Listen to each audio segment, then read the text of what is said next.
श्रीमद भागवत महापुराणाचे साकल्य निरूपण दिवस 22वा पंचम स्कंध पाताळ लोकाच्या खाली 30,000 योजने अंतरावर अनंत या नावाची भगवंताची तामसी कला आहे. तेही भगवंताचे विग्रह आहेत. कदाचित व्रतवैकल्यात जे अनंत चतुर्दशीचे दिवशी अनंत व्रत करतात ते ह्याचेच पूजन आहे. पांचरात्र तत्रात यालाच संकर्षण म्हणतात. त्यांची स्तुती इथे केली आहे. प्रलयकाली यांच्या दोन्ही भ्रुकुटीमध्यातून संकर्षण नावाचे रुद्रसमूह प्रगट होतात. ते संख्येने 11 आहेत. म्हणून 11 या संख्येला रुद्र असे म्हणतात. रुद्र या शब्दाचा विग्रह केला तर ऋतरोदनमिती दुःखम द्रावमिती रुद्रम असे होते. रडवणाऱ्या दुःखाचे द्रावण म्हणजे निर्हरण करतो तो रुद्र असा अर्थ होतो. म्हणजे वस्तुतः रुद्र ही एकच देवता आहे. शुक्ल यजुर्वेदांतर्गत रुद्रसूक्तातही या रुद्राचीच स्तुती प्रार्थना आहे. त्यात या ते रुद्र शिवा तनूर अघोरा पापकाशिनी, अर्थात हे रुद्रदेवा तुझे पुण्यप्रकाशमय शरीर आहे, जी दृष्टी आहे त्याने आमच्यावर कृपादृष्टी कर. ही प्रार्थना एकवचनी आहे. अर्थात रुद्र शिवस्वरूप एकच आहे.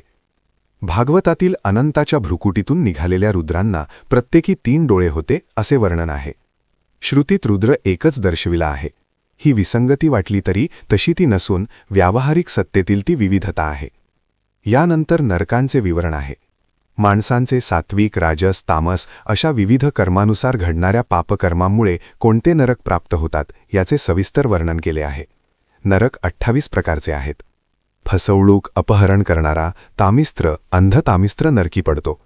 इथे आपण इतरांना जसे छळले त्रास दिला तसाच त्रास रौरव नरकात होतो. जिवंत पशुपक्ष्यांना जो शिजवून खातो त्याला कुंभीपाकी नरकात टाकतो व उकळत्या तेलात टाकतात. माता पिता ब्राह्मण आणि वेद यांची निंदा करतो त्याला कालसूत्र नरकात तप्त तांब्याच्या मैदानात फिरावे लागते.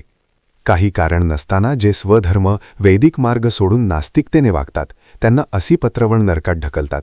तिथे चाबुकाचे फटकारे मारतात आणि पळू लागले तर तलवारीच्या धारासारख्या तीक्ष्ण पानाच्या झाडातून जावे लागते व शरीरावर असंख्य घाव बसतात. अशा प्रकारे व्यवहारात आपण जशास तसे वागून फार सरळपणाचा आवाणतो. किडा मुंगी ढेकूण चावतात म्हणून त्यांना मारतो. हे कर्म निष्कलंक समजतो, पण तसे ते नसतेच. भगवद्गीतेत श्रीकृष्णांनी सांगितल्याप्रमाणे जे कर्म निष्काम आहे, जे स्वार्थप्रेरित नाही, द्वेषरहित आहे, तेच कर्म बाधत नाही आणि नरक टळू शकतो. पण सामान्यपणे आपण जशास तसेलाच सत्कर्मे समजतो. आपल्याला साप चावू नये म्हणून मारतो. असे प्रतिबंधात्मक कर्मच पापाची निष्पत्ती करते.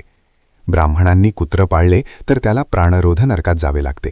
तिथे त्याला बाणांनी घायाळ करतात. जे लोक स्वतःला धनवान श्रीमंत पैसेवाला समजून इतरांना तुच्छतेने पाहतात, पैसा खर्च होईल संपून जाईल म्हणून जे चिंता करतात, पैसा खर्चताना ज्याचे तोंड सुकून जाते, तसेच जो सतत पैसे मिळविण्यासाठी वाढविण्यासाठी साठवून ठेवण्यासाठी निरनिराळ्या युक्त्या प्रयुक्त्या करतात, ते सूचीमुख नरकात जातात. तिथे त्यांचे सर्व शरीर सुई धाग्याने शिवतात असे सांगितले आहे. तात्पर्य कल्याणाच्या इच्छेने कर्म कोणतेही भगवदर्पण करावे. श्री शुकाचार्य म्हणाले, परीक्षिता, याप्रमाणे मी तुला पृथ्वी तिच्या अंतर्गत द्वीपे वर्ष नद्या समुद्र आकाश पाताळ ज्योतिर्गणना आणि वेगवेगळ्या लोकांचे वर्णन सांगितले. इहलोक आणि इहवादी यांच्यासाठी अर्थात प्रवृत्तीपर लोकांसाठी याचा उपयोग आहे. तथापि प्रवृत्तीपरता म्हणजे ईश्वर विमुखता नसून ते ईश्वर प्राप्तीचे भागवत भक्तीचे साधन म्हणून त्याचा अंगीकार केला तरी जन्माची इति कर्तव्यता साधू शकते. इथे पंचम स्कंधाची समाप्ती. पंचम स्कंध समाप्त. गोपाळ कृष्ण भगवान की जय.